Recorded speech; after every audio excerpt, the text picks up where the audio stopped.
ചേന മുറുക്കാം നമുക്ക്.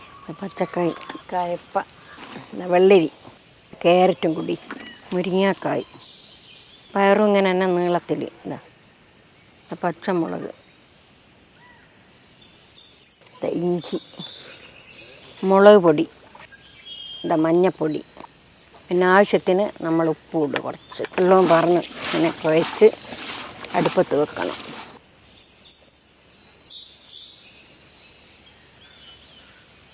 പച്ചമുളക് ചതക്കുക. ഇനി ഇഞ്ചി,